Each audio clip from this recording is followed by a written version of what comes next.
how much damage did LeBron James do to his reputation with this series of basketball?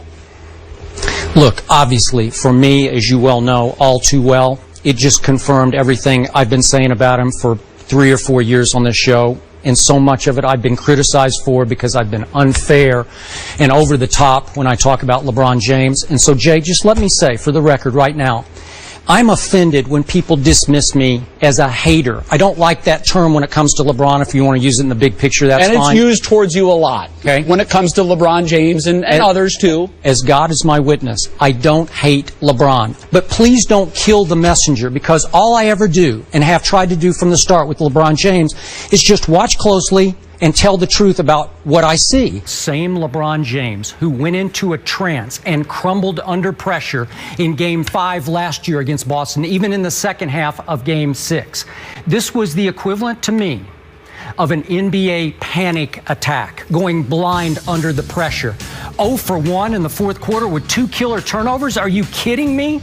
On the NBA's biggest stage, in LeBron James' biggest moment, once again, he was exposed for how few superstar intangibles he has.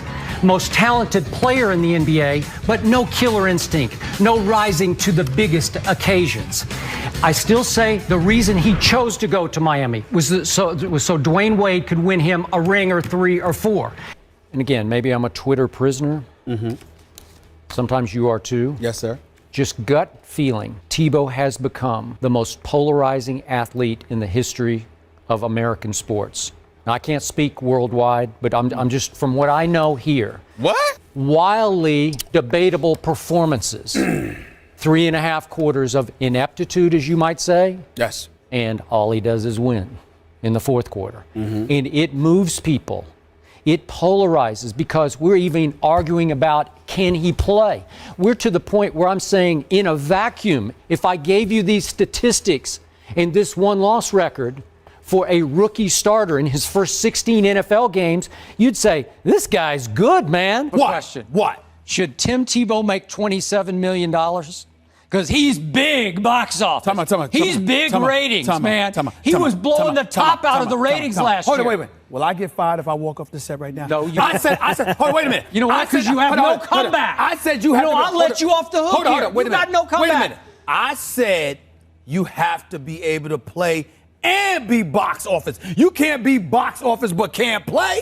Don't you dare. Are you trying to tell me in that same, you're going to sit here, you're going to sit, I swear to God, I'm standing up for this. I'm standing up for this. Talk about are you going to tell me, are you going to tell me that Tim Tebow deserves to be mentioned in the same battle than Kobe Bryant? He's a bigger draw than Kobe Bryant. He's a bigger, yeah. Go to break.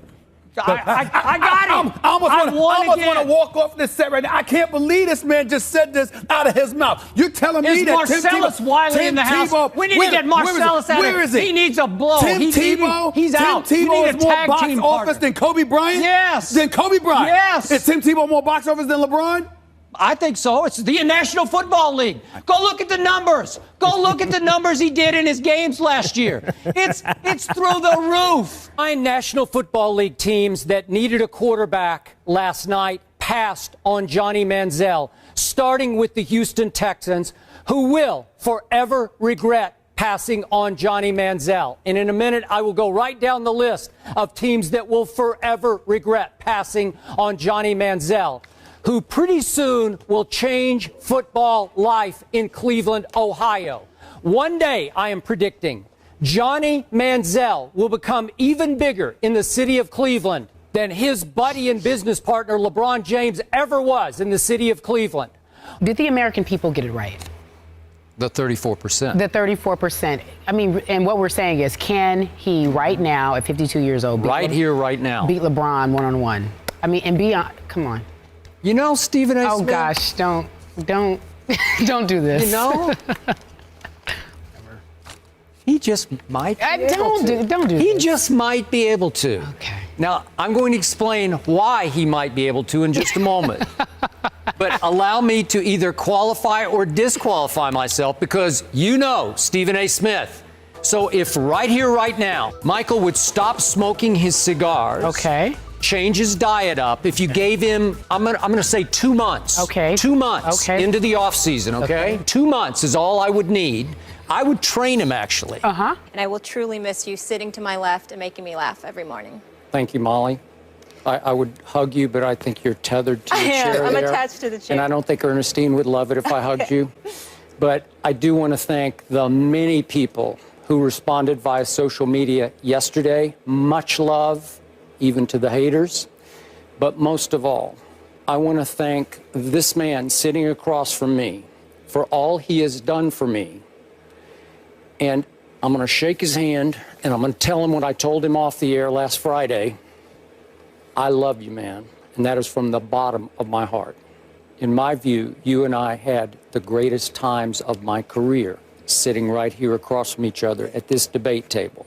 Now, you're stuck with me for maybe a couple more months here, and you're going to have to watch my Spurs win it all. Right. You realize that with me sitting across from you. Right. You know. But now I say, let's do what we do. Yes, let's do it. Time for you guys to get to You work. blind witnesses that both of you are. It's okay. It's okay. I respect it because I love both of you. But you're wrong about this one because without Draymond's suspension and the greatest clutch shot I ever saw, LeBron James would be 1-6. Wait, Kyrie's shot Let me was the greatest finish. Let me finish.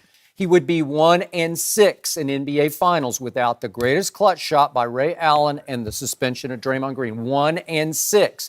He also got blown off the floor by a record margin in an NBA Finals. I'm sorry, I got to dock him for that. And the chosen one did become the frozen one against the Dallas Mavericks. And even you admitted that was pretty shameful on his part because that was the worst superstar collapse I've ever witnessed. But that's just me.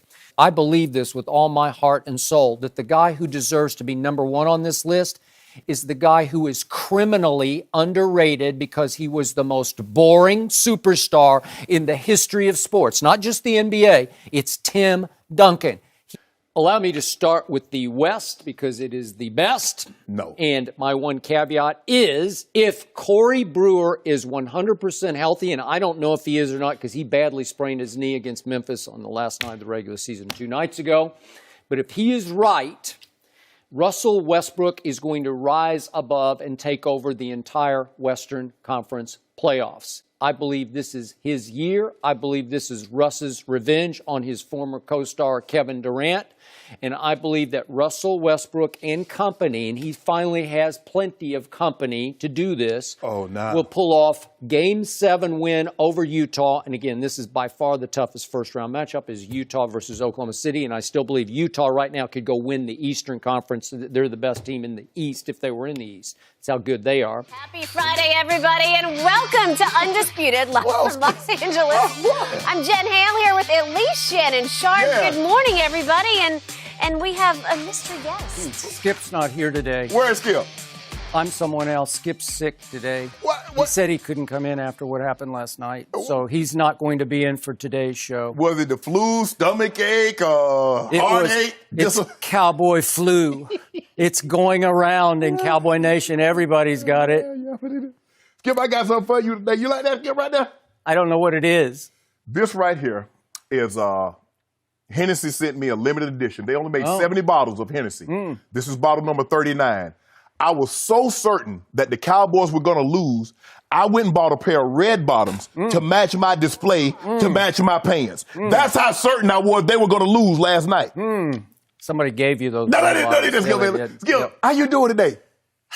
Well, I guess I got to suck it up, and I got to take my medicine. So it's enough of that. Come on, Skip. I should throw these, but Lamar Jackson had a better year than Patrick Mahomes. I'm talking about performing at the position. Yes. Russell Wilson had a better year than Patrick Mahomes. Dak Prescott had a better year than Patrick Mahomes. There you go. You were doing so well, too. You were going well, too. Now I'm going to go real deep on you, and I'm going to push you right into a corner you will not be able to fight your way out of. Okay. Okay, let's start going down the numbers, shall we? Yes. Passes for first downs. This past football season, Dak was second in the NFL with 229. Mahomes was way down at 16th. How about catchable passes? Dak was second in this league. Mahomes was way down at 16th. How about big pass plays? That's 20-plus yard pass plays. That's interesting. Dak was third